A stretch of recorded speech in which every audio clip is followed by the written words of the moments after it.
Dans cette salle municipale d'Abidjan, le Conseil supérieur de la diaspora malienne encadre les débats sur un nouveau projet de constitution.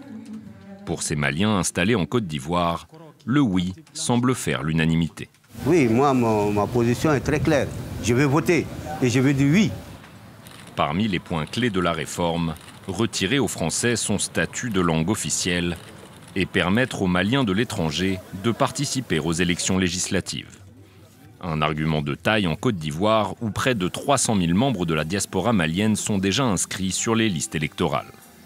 La nouvelle constitution doit également renforcer les pouvoirs du président, lui permettant par exemple de dissoudre l'Assemblée.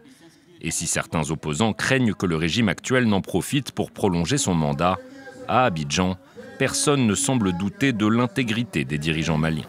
La constitution de 92 a été proposée et adoptée par un président issu d'un coup d'État. Donc dire que Assimi n'est pas légitime pour proposer une constitution, c'est de la mauvaise foi, je pourrais dire, et ça ne reflète pas la réalité du Mali. Initialement prévu en mars, le référendum se tiendra finalement le 18 juin prochain. Il représente la première étape d'un calendrier de consultation et de réforme censé aboutir au départ de la junte en 2024. Au Mali, les militaires ont commencé à voter par anticipation dimanche, mais le scrutin ne s'est pas tenu dans certaines localités, comme à Kidal, ville du Nord contrôlée par les anciens rebelles du CMA, qui ne reconnaissent pas le projet de constitution.